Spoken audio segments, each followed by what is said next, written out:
Welcome back, America. We're here with our friend Roger Zakheim, Ronald Reagan Institute Director, Reagan National Defense Forum co-founder. Roger, I referenced a survey you folks did at the top of the program. A vast majority of American people and an overwhelming majority of Republicans, conservatives, MAGA, and Trump supporters really detest this Iranian regime, don't they? Yeah, consistently we've seen this. You and I have spoken before about our surveys. This is not a one-off. Americans are clear-eyed about the Iranian regime.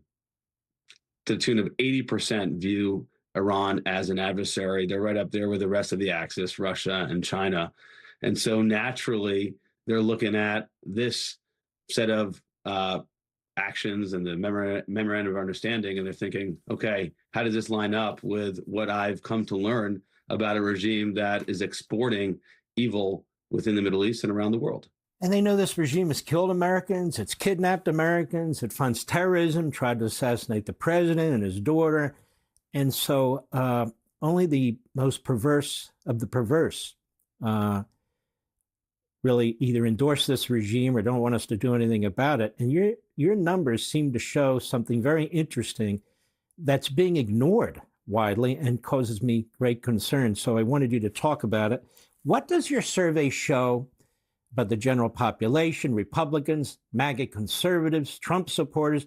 What did you find? Because you do these massive surveys with enormous number of people.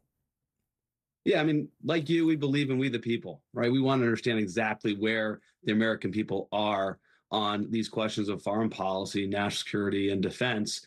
So we have a survey that was in the field at the end of May and the beginning of this month. And the one question that we released that sort of want to dive into is where the American people are in terms of the outcome of the war with Iran. Do you want regime change? Do you want a weakened regime was another option? Do you want a negotiated settlement, something akin to what the memorandum of understanding and the end of 60 days might look like?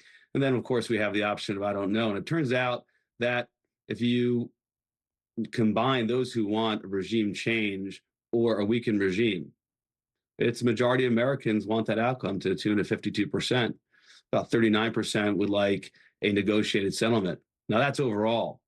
Interestingly, Mark, what's driving that agreement, set in a negotiated settlement, are Democrats. Democrats actually overwhelmingly want to see that outcome. When you look at conservatives, Republicans, and MAGA Republicans, it's north of 70% that want either regime change or they want a weakened regime. In other words, they don't want a negotiated settlement. And that's reflective, I think, of where we've been as a country since Operation Midnight Hammer and, of course, Operation Epic Fury. So it makes sense to me that's where Republicans, conservatives, certainly MAGA Republicans would land. They overwhelmingly are skeptical of a negotiated settlement with this regime for reasons you outline all the time.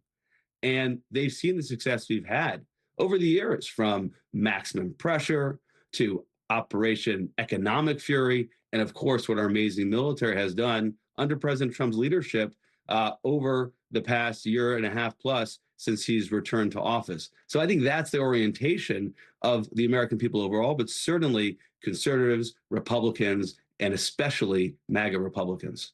And what the president has done has really been spectacular at the beginning of this war. And let me also say, because it's not said enough, our ally Israel and their prime minister Netanyahu has been spectacular.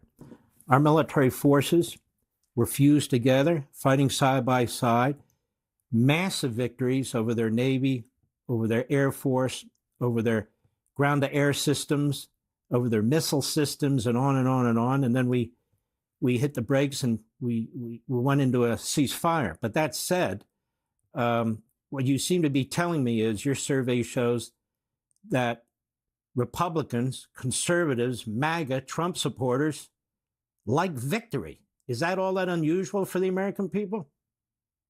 No, Americans love a winner, and they've seen America winning since the beginning of these operations, since President Trump initiated Operation Midnight Hammer, and it's continued through Operation Epic Fury, and was continuing through as we were having Operation,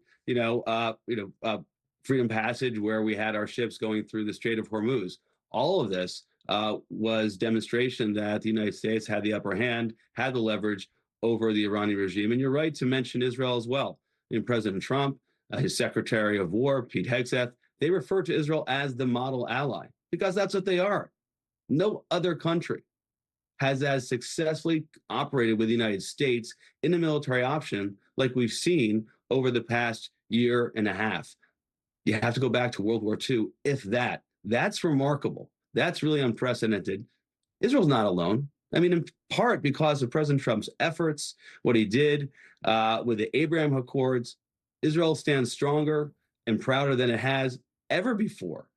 So these are diplomatic arrangements, military operations that show the durability of the Israel-U.S. alliance and how Israel has grown stronger and have more sort of economic, political, and certainly security cooperation with Arab allies in the region. All that has been happening and playing out in a durable fashion, despite the tremendous pressure, the military campaign carried out by the Islamic Republic of Iran. All right, when we come back, I want to compare our alliances with European countries and NATO, our alliance with the State of Israel in the Middle East. We seem to be saying two different things. The alliance, these countries in NATO need to step up. And in the case of Israel, they need to step down when it comes to Hezbollah. Neither of those are going to work as far as I'm concerned. That is, NATO needs to get its act together. That's true. But Israel's never going to step down when it comes to Hezbollah. Be sure to like and subscribe for all the Fox News latest on YouTube and catch full shows streaming now on Fox One.